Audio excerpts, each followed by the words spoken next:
Olá pessoal, tudo bem com vocês? Então, sejam muito bem-vindos a mais uma live de revisão de língua portuguesa. Eu sou a professora Aline, professora de língua portuguesa, literatura, redação, e hoje nós vamos revisar um pouquinho o estudo dos verbos. Para isso, eu gostaria que você estivesse com o seu material em mãos, tá? Então, assim, se você estiver com a apostila em casa, o ideal é que você pegue o seu material, esteja com o material em mãos, para acompanhar ali por meio do livro, observando os exercícios e os exemplos. Caso você não esteja com material em casa, pode acompanhar pelo próprio Positivo On, tá bem? Mas não deixe de olhar os exercícios e de acompanhar para que você, de fato, veja se você faça aí uma autoanálise, para ver se você está entendendo os conteúdos, tá bem? Na aula passada, nós revisamos um pouquinho, nós estudamos lá na página 57, quem estiver com material pode pegar por gentileza. Nós fizemos um estudo aí, uma revisão do estudo dos verbos regulares, irregulares, anômalos, defectivos e os verbos abundantes. Então, assim, só para vocês relembrarem, os verbos regulares são aqueles verbos em que, por mais que eu mude a flexão, o radical permanece igual.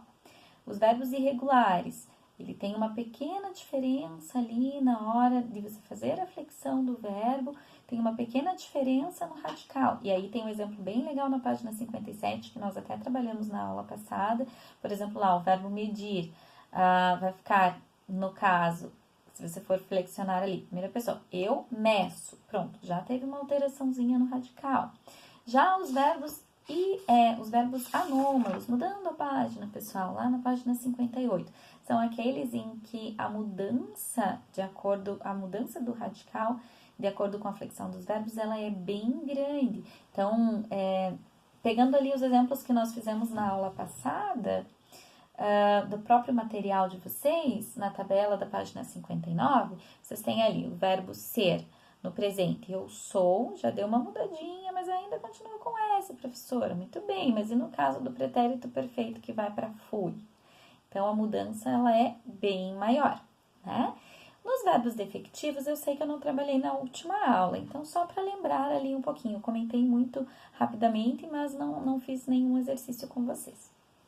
No caso dos verbos defectivos, pessoal, a gente tem ali em alguns casos, realmente o verbo ele não tem a flexão em todas as pessoas, né? Então, se você pegue lá, digamos que você pegue o verbo falir, como fica? Não dá.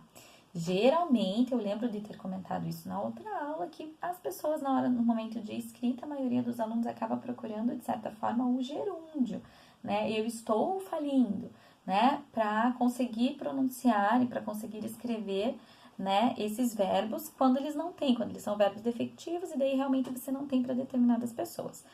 Falir, explodir, colorir, é um verbo defectivo, você não tem realmente essa possibilidade de flexão em todas as pessoas, ok?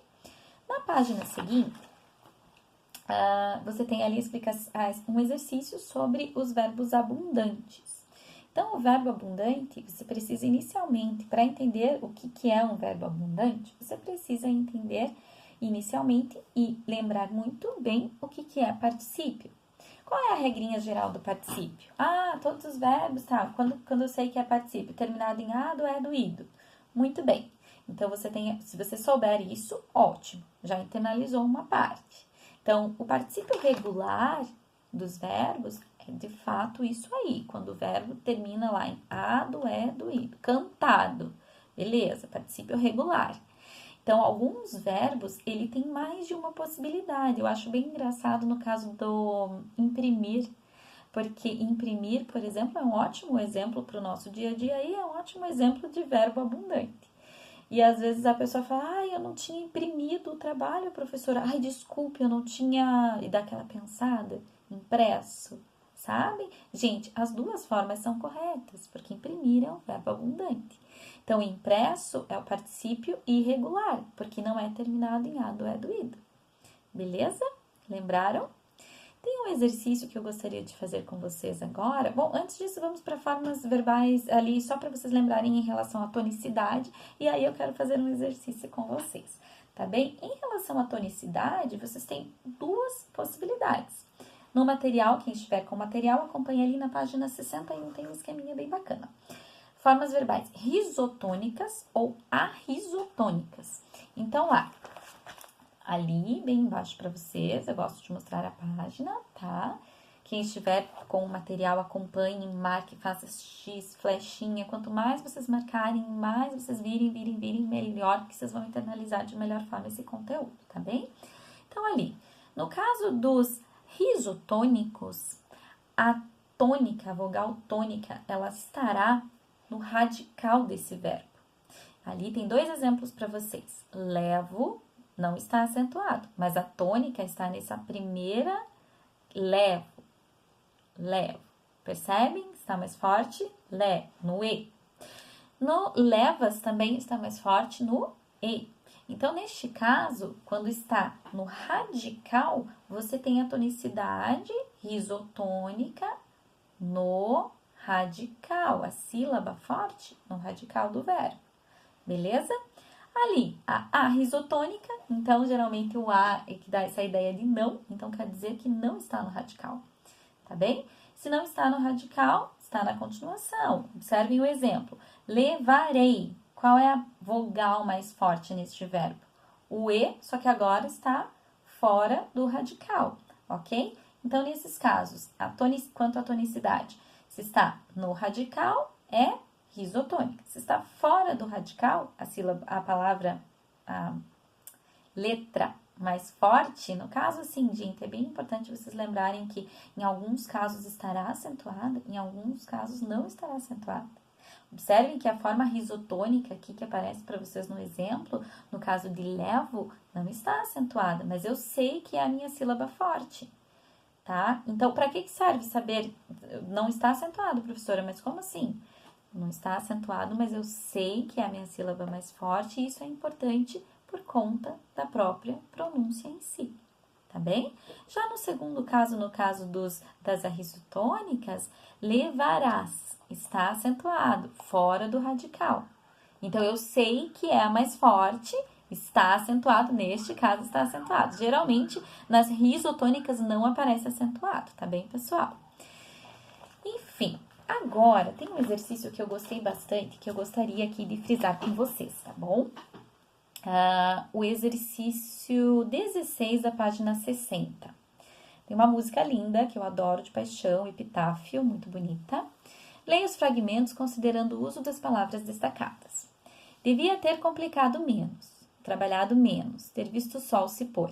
Devia ter me importado menos com problemas pequenos, ter morrido de amor. Queria ter aceitado a vida como ela é. A cada um cabe alegrias e a tristeza que vier. Na sequência, texto 2. O cartão facilita o dia a dia do colaborador. Ele é aceito em ampla rede credenciada de supermercados, açougues, mercearias e similares e substitui a cesta física. Com ele, o colaborador tem liberdade de escolha para criar um cardápio balanceado, incluindo alimentos frescos como saladas, verduras e frutas para toda a sua família. A que verbos pertencem às formas nominais destacadas? Então, é bem importante lembrar quais são os verbos que estão destacados. Voltem no texto base, tanto no 1 quanto no 2. No texto 1 é aceitado e no texto 2 é aceito. Lá no texto 1, aceitado. O que ele tem de diferente? Eles pertencem a que verbo? A forma verbal aceitar. Beleza? A resposta é só essa. Por enquanto, você não precisa dizer se ele é particípio regular ou irregular, por enquanto não. A pergunta diz assim, a que verbos pertencem às formas nominais destacadas? Então, tanto um quanto o outro pertencem ao verbo aceitar. É só dizer a qual verbo pertence no infinitivo mesmo, beleza? Já na letra B, agora sim. Classifique-as e em seguida justifique sua resposta. Então, assim, aceitado, particípio regular terminado em ado. E aceito, também é uma possibilidade, aceito, particípio irregular, porque não possui essa mesma terminação, ado, é, do, ido, ok? No caso, essas questões vocês precisam responder aí no caderno mesmo, né? Porque aqui não tem as linhas para vocês. E a letra C. Que verbo antecede cada um desses particípios? No texto 1, a forma verbal que antecede o particípio é o verbo ter. No texto 2, o verbo é o verbo é, tá? Então, é bem importante lembrar que quando a gente trabalha aí com o verbo pensando nessa questão de particípio, você precisa ali de um verbo auxiliar. Às vezes é o verbo ter, às vezes é o verbo ser, né? E aí, a respostinha da letra C, você precisa voltar no texto base. No primeiro caso aceitado é o verbo ter. Observem o verbo que vem antes do negrito, tá, gente? E no segundo caso é o verbo é. Pessoal, é bem importante tentar fazer os exercícios, tentem fazer, voltem na videoaula, voltem na aula de revisão caso necessário, façam o melhor de vocês. Eu espero ter tirado algumas dúvidas com essa breve explicação e no feitio desse exercício. E desejo ótimos estudos e até a próxima aula. Forte abraço a todos vocês. Até!